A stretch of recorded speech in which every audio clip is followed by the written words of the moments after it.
Vegas is wilding once again. They got the Spurs finishing dead last in the Southwest Division. What gives? You are Locked On Spurs, your daily San Antonio Spurs podcast. Part of the Locked On Podcast Network, your team every day. Hey, this is Chris Sabat, and you're listening to Locked On Spurs with Jeff Garcia. Welcome back to Locked On Spurs, right here on the Locked On NBA Network. I'm your host, Jeff Garcia, Spurs writer for Ken's 5 San Antonio. I am glad to have you back. TGIF, everybody. Hope everyone's having a great Friday, getting ready for the weekend, and we'll get you through this day right here on Locked On Spurs. Quick note, no video today due to some scheduling conflicts. No video could be done, but we still got audio. So hopefully next week we'll be back to video. What are we talking about today? We're going to be looking at what the Vegas odds makers are saying about your silver and black. So what are they talking about this time? That the Spurs will finish dead last in the Southwest Division? Dead last. Yeah, and the odds are ridiculous for them to even win the division. We'll talk about that, get into some Spurs news and notes, as well as a good friend of mine trying to get me going here in his Rookie of the Year award winner ahead of next season. Let's just say it's not Wemby. We're going to discuss that and more right here on Locked On Spurs. Thanks for making Locked On Spurs your first listen each and every day. We are free and available wherever you get podcasts, part of the Locked On Podcast Network, your team each and every single day. But before we get into all the fireworks here at Locked On Spurs, we've got to talk about something very special that's going to be happening next month, the Hall of Fame. It is going to be packed with Spurs. I mean, they might as well just call it the Spurs Hall of Fame at this point. So you already know who's going in, right? Pop is going in. Becky Hammon is going in. Tony Parker is going in. Technically, former Spur, Pau Gasol, is going in. And by the way, the presenters are all Spurs, minus Pau Gasol and Becky. So for Popovich, it's the big three plus David Robinson. For Tony Parker, it's his running mates. It's Manu Ginobili and Tim Duncan. So what I'm trying to get at is, could we be looking at the last time we see a heavy Spurs representation at the Naismith Basketball Hall of Fame ceremony? I think we might. We look down the road, and that could be it. Now, you could talk about the executive. Maybe R.C. Buford gets in. I think he has a shot. But outside of that, this might be it for quite some time. Hopefully, Wemby stays the long haul and he becomes that generational player and he gets in there. But we don't know yet. So the point is to soak in next month's festivities. This could be the last time in quite some time we see a Spur go in. Now, some debate whether Kawhi Leonard will go in and whether he'll mention the Spurs or not, or the Raptors or the Clippers or wherever his next destination is. But yeah, it just makes you appreciate the big three era and what Popovich has brought to the franchise. I mean, they might as well just open up a wing at the Basketball Hall of Fame at this point, call it the Silver and Black Hall, something like that, because this class of 2023 is very special. We know what Pop has done. He's more than deserving of going into the Hall of Fame. Tony Parker, obviously what he's done for the French League, for just French basketball in general, and of course what he did in the NBA stage. And then we cannot forget about Becky Hammon. Although no Spur is going to present her during her induction, but nevertheless, it's a big chapter in her life, her time with the Spurs before hopping on board with the WNBA and the Aces, and of course, her playing days in New York. And of course, Pau Gasol, sure, he maybe had a cup of coffee here, but Tony Kukoc is going to be presenting him. So isn't it fitting that Popovich is going to have all the players that made him on the court with the coach that he is? Without them, he says it all the time. He says, without Duncan, there is no titles. They still toast Tim Duncan at dinners. And Tony Parker, without his running mates, who knows if he even has titles to his name. He was almost going to be traded to the New Jersey Nets for Jason Kidd. I mean, that what could have been, could have been, maybe Jason Kidd going in with all those accolades that Parker has because of his running mates, Manu and Timmy. So soak it in, Spurs fans. just soak it in. When August rolls around, August 12th, that is, and you'll see Tony make his speech, you'll see Pop make his speech, you'll see Becky, you'll see maybe Powell a little bit. I'm pretty sure he's going to acknowledge the Spurs that are in the house. He can't ignore them; they're everywhere on that night.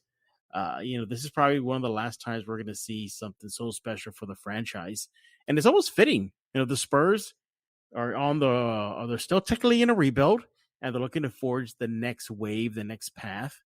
And it's like if one chapter is about to close in a few weeks, and the new chapter is still being written right now as we speak, with Wemby on board and the kids, Sohan, Keldon, and Devin, and Trey Jones, the list goes on and on.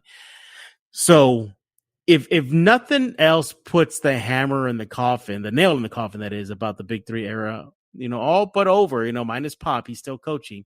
And I don't know what is, and what a fitting way, for this franchise to, celebrate the glory days, than seeing the final link, the final piece, that's Popovich, go into the Hall of Fame. A big piece of it as well, Parker, going into the Hall of Fame. And that should be it. And that should focus more on the here and now and the future. Wemby's going to be the future. And, you just salute Pop, you salute Tony, you salute Manu, who's in there, and Timmy, who's in there. Everybody's in there.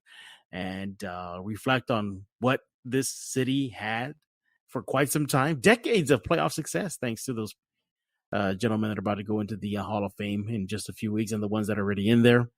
So it's going to be a special night, August 12th. Enjoy it, Spurs fans. But enough about the past. Let's talk about the present. And Vegas is back at it again. From the Spurs are going to have, once again, one of the worst records in the league, to them finishing at the bottom of the season, the league, and now at the bottom of the division. We're going to talk about that. Let's go ahead and bring in our guest. He is the man, the myth, the legend, Rudy Campos of Sweep the League. Make sure to follow him on Twitter at Sweep the League. Rudy, are you drying your eyes right now thinking about what's going to happen in a few weeks? Popovich, the end of the Big Three era. Yeah, it's over. It's it. Yeah, I even though he signed another 5-year deal, I mean, this is like technically the end of the era. Yeah, the Big Three era. So I mean, I'm wiping my tears away. But two quick things. I want to apologize to the Locked On Network, because I've been, bombarded with people on the streets just saying, "You're the guy with Jeff Garcia. You're the guy with Jeff Garcia," coming after me because of my takes on Wemby and everything.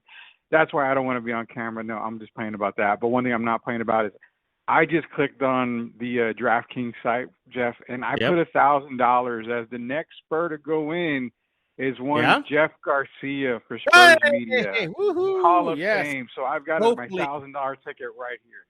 Hopefully. Well, hey, first of all, thank you for that compliment. And two, what better segue to talk about the main event here on Locked On Spurs, and that is Vegas back at it again. So Caesars Sportsbook put out some future bets, and they went ahead and talked about the divisional races, for next season. So I said, I'm curious. I'm going to look at the Southwest Division. So at the end of the bottom of the division are the silver and black. Rudy, plus 3,500 odds to win the division. That's 35-1 odds that they will win the division. Fine. We kind of think they're not going to win the division, sure. But to finish dead last, I have an issue with that big time. And you know what, Rudy? I know you're chomping at the bit to get into this, so hold your horses. When we get back, we're going to dive into that, why Vegas is wilding again, why the disrespect towards the San Antonio Spurs, and more right here on Locked On Spurs with Rudy Campos of Sweep the League. Hey, everybody, I want to talk to you about Bird Dogs. Look, you want to look good, you want to feel good, you want to be cool in these hot days, you need to get yourself Bird Dogs right now. So what Bird Dogs does is basically they design some stretch khaki shorts, and they're designed to fit a little slimmer, make you look good through the thigh, through the leg, and it's a perfect way to get through these hot summer days with some Bird Dog khakis. Now, Bird Dog shorts, they do exactly the same thing as Lululemon, but just fit way better. They fix that issue with inventing kind of like a cloud knit fabric. It looks like khaki, but stretches. It gives you a slimmer fit without having to sacrifice any movement. They also use an anti-stink sweat wicking fabric that keeps you cool and dry all day long. Look, I have a pair of those khaki shorts. I got a pair of the sweatpants. They fit great. I use them constantly. And guess what? They keep me cool and dry. I use them at the gym.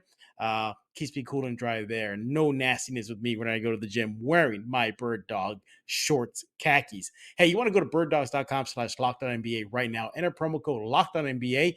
Get yourself a free Yeti style tumbler. I have one. Get yourself one right now. That's birddogs.com/LockedOnNBA or promo code LockedOnNBA for that free Yeti style tumbler.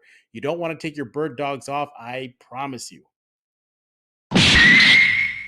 And we're back right here on Locked On Spurs with Rudy Campos of Sweep the League. Hey, thanks for making Locked On Spurs your first listen each and every day. You guys are the everydayers. Tomorrow, Monday show, likely going to be more about Summer League talk, looking at some of the players on the roster, when be likely, and so much more right here on Locked On Spurs. So right before the break, Rudy, we teased the audience saying that Vegas is out of their mind again, not giving credit where credit is due to the silver and black. They project the Spurs to finish at the bottom of the barrel in the Southwest Division. Like, I'll start us off, Rudy. I'm calling shenanigans. They want a sucker's bet. They want to get your money, just scoop it up or, whatnot. But the point is, I think Vegas is discounting the Spurs big time. And, of course, the other teams in the division. First of all, let's start off with the obvious, the Grizzlies. They're going to be without Ja Morant for a quarter of the season. They lost Dylan Brooks.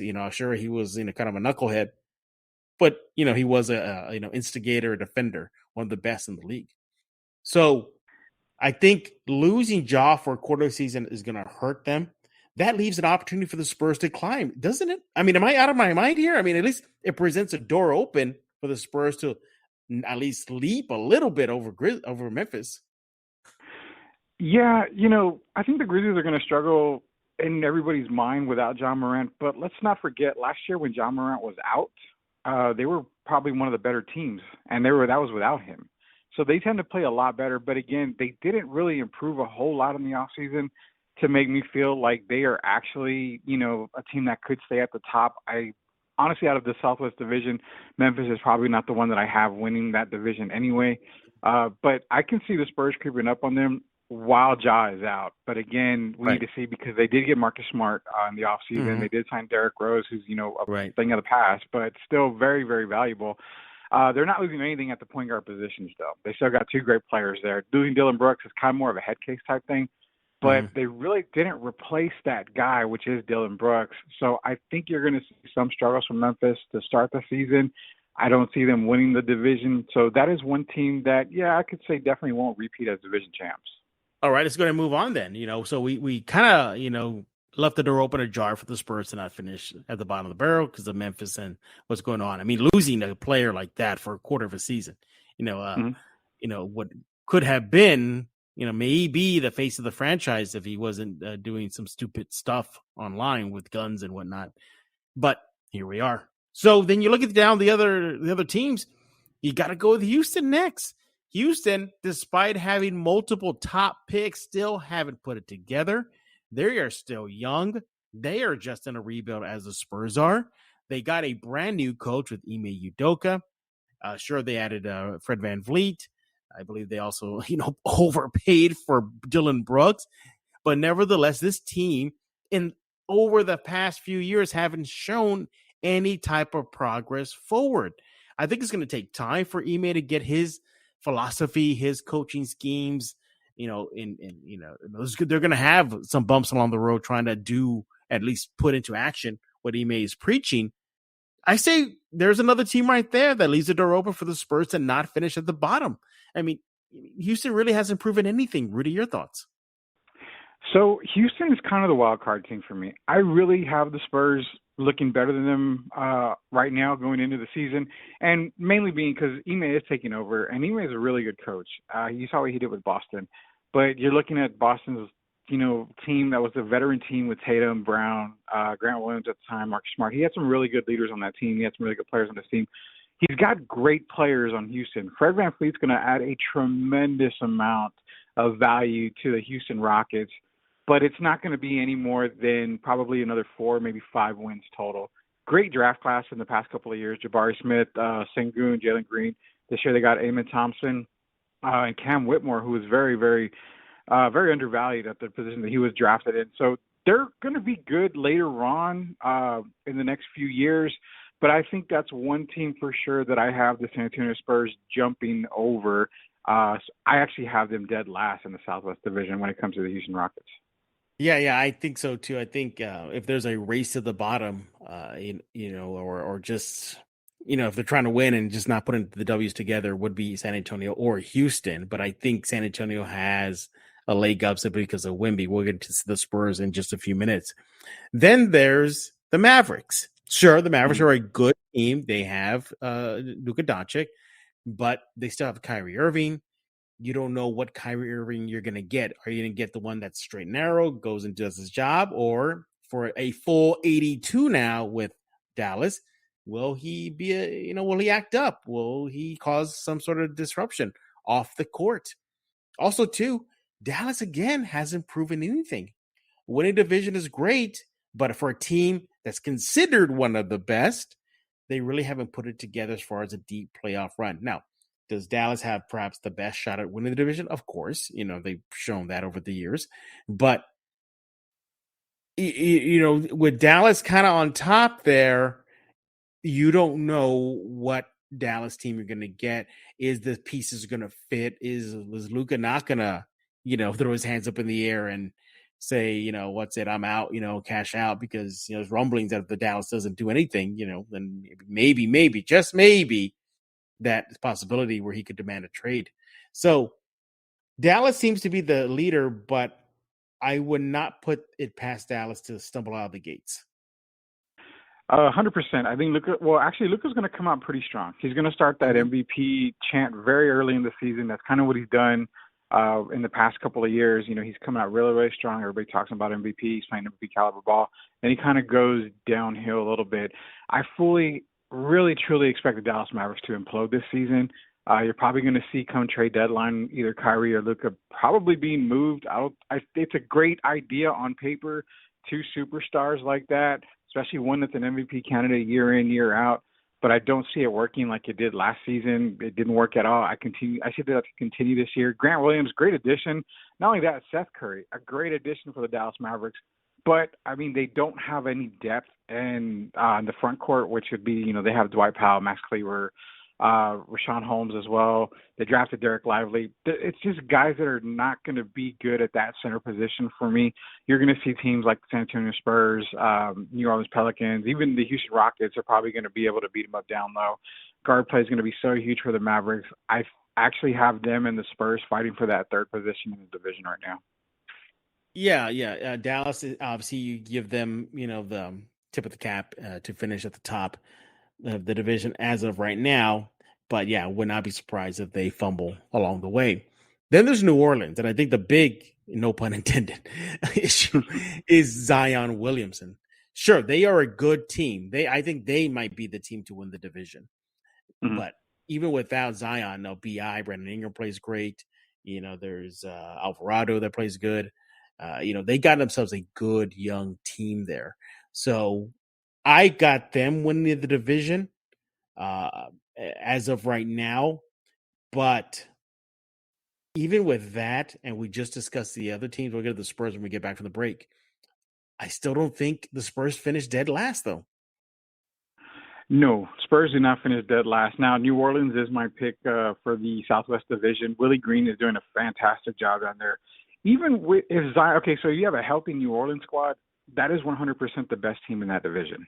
Just, hands down. Their starting five is probably the best starting five in that division. Not only that, you're bringing off Herbert Jones as well. They drafted Jordan Hawkins, and they have Dyson Daniels. Really good young guys there. So, to me, New Orleans is that team to beat in the Southwest Division, barring any major injuries. But even without Zion Williamson, I still think they are the best team in that division. But again, Spurs are not going to finish last in this division. I have Houston, and then I even think they're going to probably finish above Dallas because Dallas had, I believe, 35 wins last year. They're not going to get that total again. I think I have them right around the 32, 33 win mark. Yeah, I'm right there with you. I think the Pelicans likely are going to be the division winners.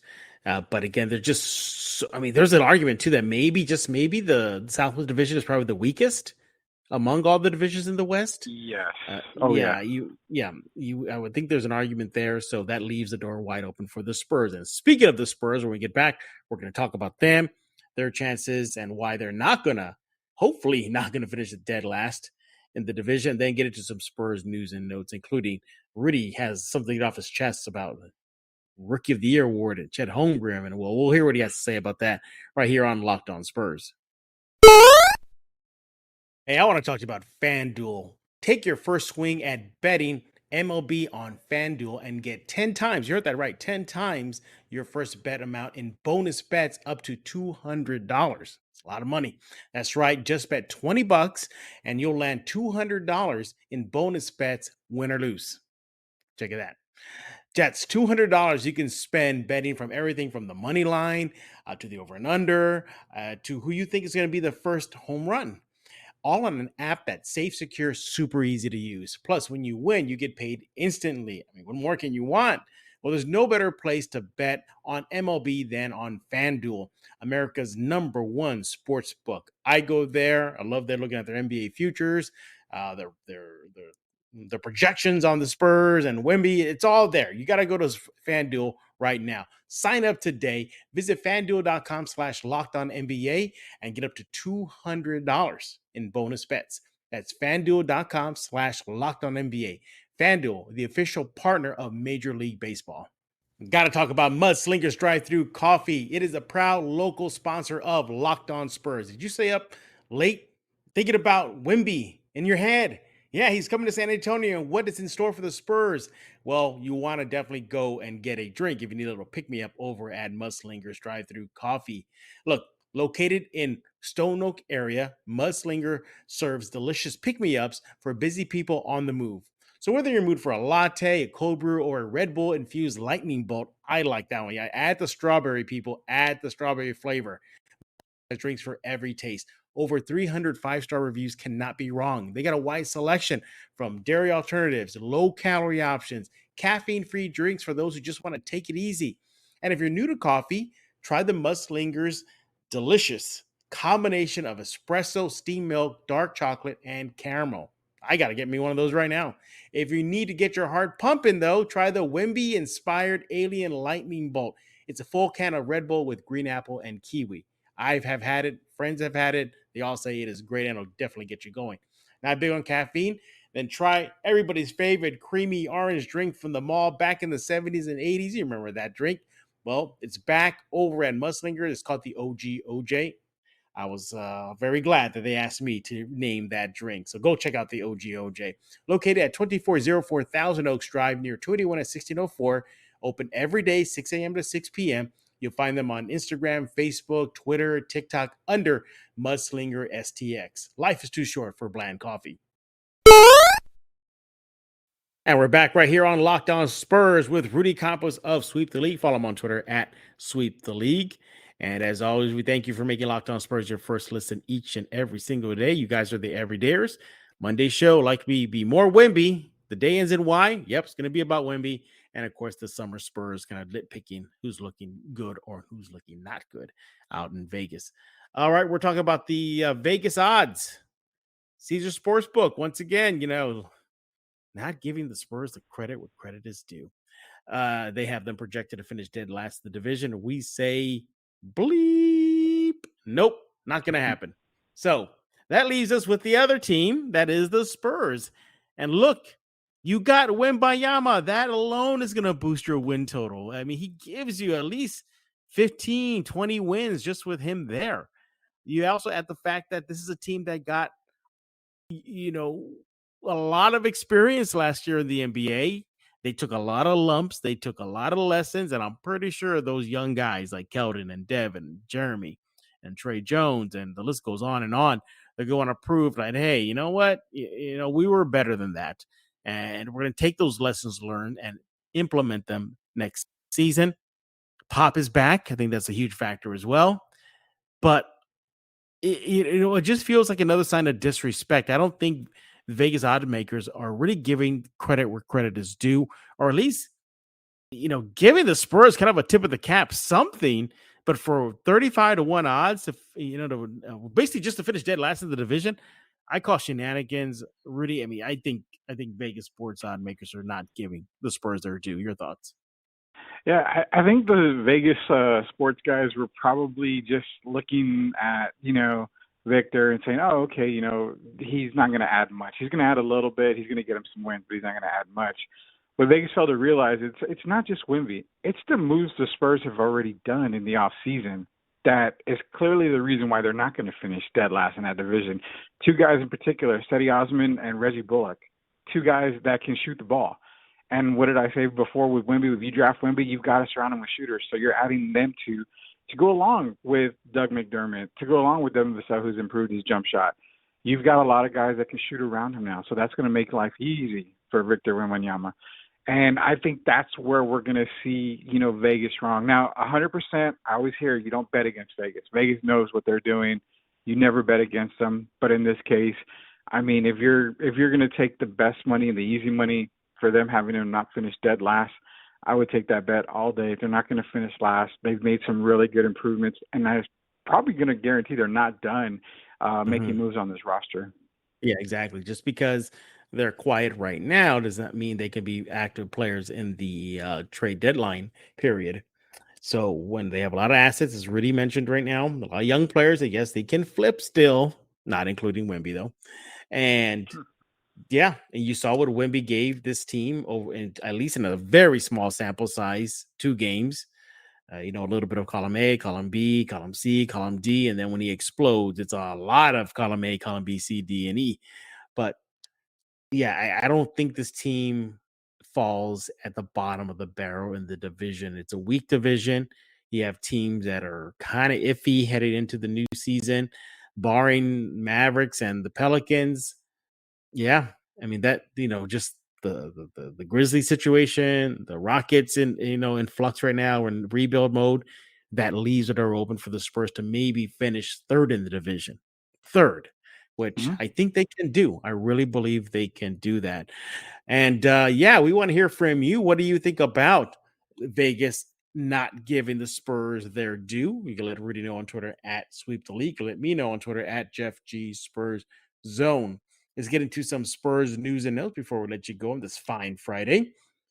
First off, it looks like the Spurs deserve a standing ovation. They won the SB 2023 award for the Humanitarian Team of the Year for their efforts in Uvalde, Texas, helping that community recover from the Robb Elementary mass shooting, from revitalizing parks and gyms, from Trey Jones awarding some communities.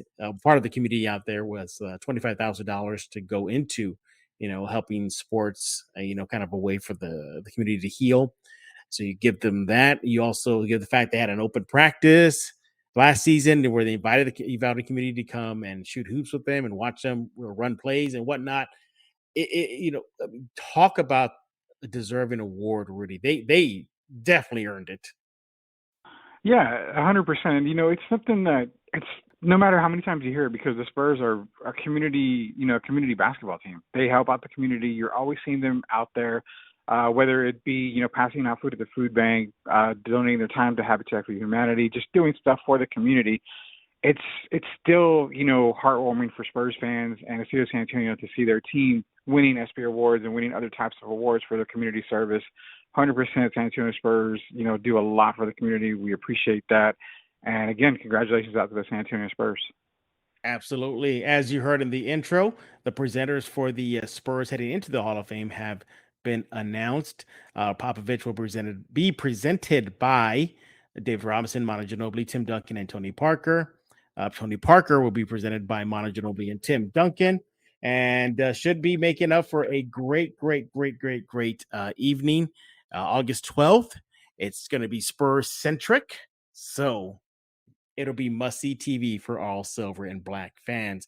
And finally, a topic that Rudy wants to talk about, and that is the Rookie of the Year chase. Now, my very good friend, my best friend, the guy that I, really, really grew with in this media thing, John Corrales, also host of Locked On Celtics, he tweeted out that he feels that Chet Holmgren, the Oklahoma City kid, is going to be the Rookie of the Year. Yes, even over Wemby. I try to have a little back and forth with him. I said, I think Wemby's defense alone is probably much more elite than Chet, and that could give him the nod to win the award. But Corrales still said, well, true, but there's a better point guard in Oklahoma City, and that's another factor why he believes Chet should win that. But Rudy, you have an issue with this, don't you?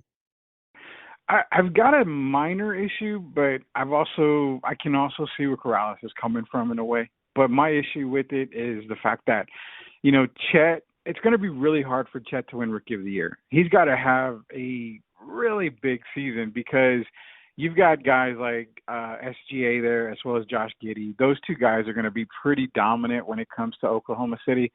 So it's going to be hard for Chet to really get, I think, his points up to where they need to be for Rookie of the Year, contention. I think he would probably have to average right around that 18, 19 points per game. Defensively, him and Wemby are right there 1 and 2 when it comes to that as far as rookies go. Because we've seen Chet in the summer league. We've also seen Chet in college, when he was at Gonzaga too. So his defense is really good, just like Wemby's is. So I think on the defensive side, it's probably going to be, 1A, 1B. But I think where Wemby's got the advantage is he's going to be that focal point for the San Antonio Spurs. And he's going to be able to get up more shots. He's probably going to average more points. Rebounds are going to probably be about the same between both guys. But where I see it happening is the win totals. If Chet is putting up similar numbers to Wemby, it's going to come down to wins. I think Oklahoma City has more wins than the Spurs at the end of the year, just based off of the team that they have there.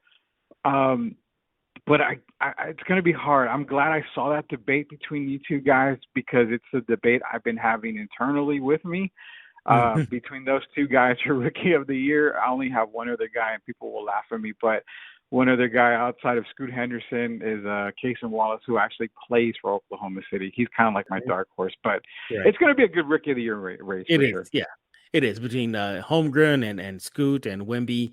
It should be fun. I actually think that it's going to be Chet that's going to give Wemby the biggest run for the award.